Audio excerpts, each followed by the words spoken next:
ഇന്ന് ഈ ജംഗ്ഷനിൽ വെച്ചുകൊണ്ട് ജമാഅത്തെ ഇസ്ലാമിയുടെ രാഷ്ട്രീയ ശിർക്ക് എന്ന വിഷയത്തെ അധികരിച്ചുകൊണ്ട്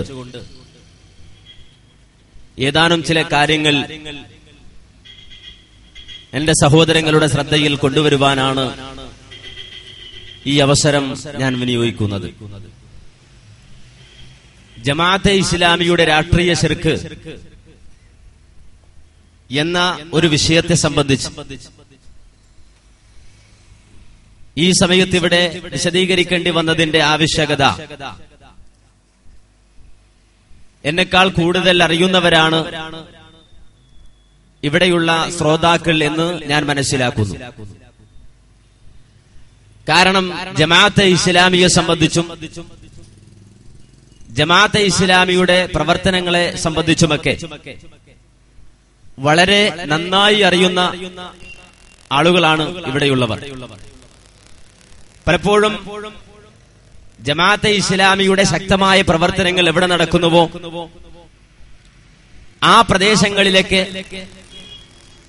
ജമാഅത്തിന്റെ പ്രവർത്തന ഫലമായി ആ സമൂഹത്തിലുണ്ടാകുന്ന ചിന്താമരവിപ്പ് ഉണ്ടാക്കി തീർക്കുവാൻ ജമാഅത്തെ ഇസ്ലാമി വളരെ ശക്തമായി ശ്രമിച്ചിട്ടുള്ള ഒരു പ്രദേശവുമാണ് ഇത് എന്ന് വളരെ വ്യക്തമായി ഞാൻ മനസ്സിലാക്കുന്നുണ്ട്.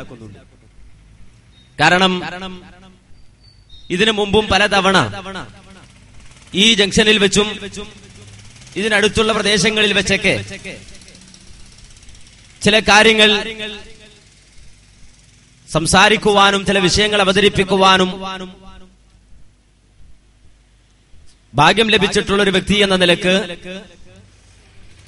പലപ്പോഴും ഇസ്ലാഹി പ്രഭാഷണങ്ങളും പ്രസംഗങ്ങളും ഇതുപോലുള്ള പ്രദേശങ്ങളിൽ നടക്കുമ്പോൾ കുൽസിതമായി നടത്തുന്ന ചില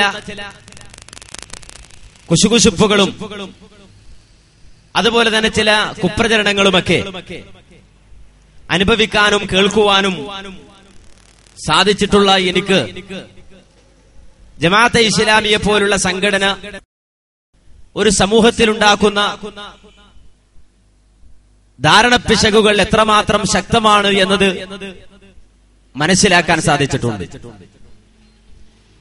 എവിടെയെങ്കിലും ഒരു ഇസ്ലാഹി പ്രഭാഷണം സംഘടിപ്പിക്കുമ്പോൾ ഉടൻ തന്നെ ആ പ്രഭാഷണത്തെ സംബന്ധിച്ചും ഇസ്ലാഹി പ്രവർത്തകരെ സംബന്ധിച്ചും ഇവർ ഐക്യമില്ലാത്തവരാണ്, ഐക്യത്തിനെതിരായ ആളുകളാണ്, ഇവർ കേവലം വിമർശനത്തിന്റെ ആളുകളാണ്, വിമർശിക്കാനല്ലാതെ മറ്റൊന്നും ഇവർക്കറിയില്ല. ഈ നിലക്ക് വളരെ ശക്തമായ കുപ്രചരണങ്ങൾ ആളുകൾക്കിടയിൽ അഴിച്ചുവിട്ടുകൊണ്ടാണ് ഇസ്ലാഹി സംരംഭങ്ങളെയും പ്രഭാഷണങ്ങളെയും ഒക്കെ ചില ആളുകൾ തെറ്റിദ്ധരിപ്പിക്കാൻ ശ്രമിക്കുന്നത്. ഇസ്ലാഹി പ്രസ്ഥാനത്തെ സംബന്ധിച്ചിടത്തോളം ആത്യന്തികമായി ഈ സമൂഹത്തിൽ പരിവർത്തനമുണ്ടാക്കുവാനും ചിന്താപരമായും വിദ്യാഭ്യാസപരമായും മതപരമായും സമൂഹത്തെ സമുദ്ധരിക്കുവാനും വളരെ ശക്തമായ നിലക്ക് പ്രവർത്തിക്കുന്ന ഒരു പ്രസ്ഥാനമാണ്. നേരെ മറിച്ച് ഈ പ്രസ്ഥാനത്തിന്റെ പ്രവർത്തനങ്ങൾ ഭൗതികമായ താൽപര്യങ്ങളുടെയും ഭൗതികമായ മാനദണ്ഡങ്ങളുടെയും അടിസ്ഥാനത്തിൽ നോക്കിക്കാണുന്ന ആളുകൾക്ക് ഇതൊരു അനൈക്യത്തിന്റെ ശബ്ദമായി, ഛിദ്രതയുടെ ശബ്ദമായി അനുഭവപ്പെട്ടേക്കാം.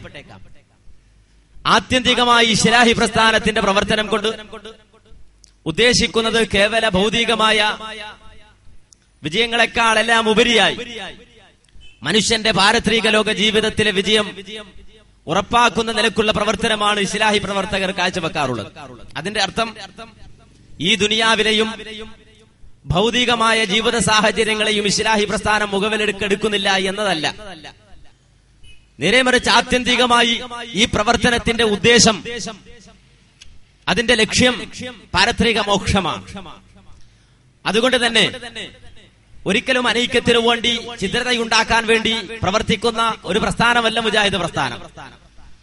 ആമുഖമായി ഇങ്ങനെ ഒരു വിശദീകരണം നൽകേണ്ടി വരുന്നത് എന്തുകൊണ്ട് എന്ന് ചോദിച്ചാൽ, തിന്മകൾക്കെതിരെ, ദുർവ്യാഖ്യാനങ്ങൾക്കെതിരെ, അസത്യവാദങ്ങൾക്കെതിരെ പിന്തിരിപ്പൻ നയങ്ങൾക്കെതിരെ ശക്തമായി ഇടവിട്ടുകൊണ്ട് പ്രവർത്തിക്കുന്ന ഒരു പ്രസ്ഥാനമാണ് ഇസ്ലാഹി പ്രസ്ഥാനം എന്നതുകൊണ്ട്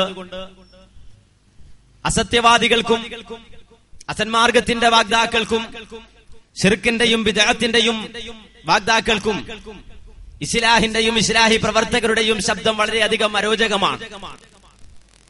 അതുകൊണ്ട് തന്നെ അത് പരമാവധി ജനങ്ങളിൽ നിന്ന് അകറ്റി നിർത്തുവാനും ജനങ്ങളെ കേൾപ്പിക്കാതിരിക്കുവാനും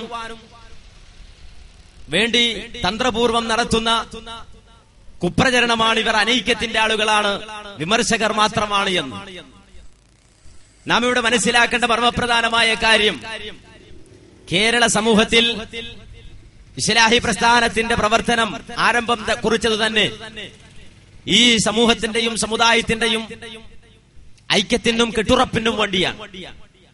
പല വിഭാഗങ്ങളായി ഭിന്നിച്ചു നിന്നിരുന്ന സമുദായം തരീക്കത്തുകളുടെ പേരിൽ, മദ്ഹബി പക്ഷപാതിത്വങ്ങളുടെ പേരിൽ, ഗോത്ര മഹിമകളുടെ പേരിൽ, ജാതീയതയുടെ പേരിൽ പല വിഭാഗങ്ങളായും തട്ടുകളായും നിലകൊണ്ടിരുന്ന ഈ ഉമ്മത്തിനെ ആത്യന്തികമായി ഖുർആനിന്റെയും സുന്നത്തിന്റെയും മാർഗത്തിലേക്ക് വിളിച്ചുകൊണ്ടുപോവുകയും അവരെ യഥാർത്ഥമായ ഐക്യത്തിന്റെ വാഗ്ദാക്കളാക്കി തീർക്കുകയും ചെയ്യുക എന്ന ദൗത്യമാണ് ഇസ്ലാഹി പ്രസ്ഥാനം ഇവിടെ നിർവഹിച്ചത്.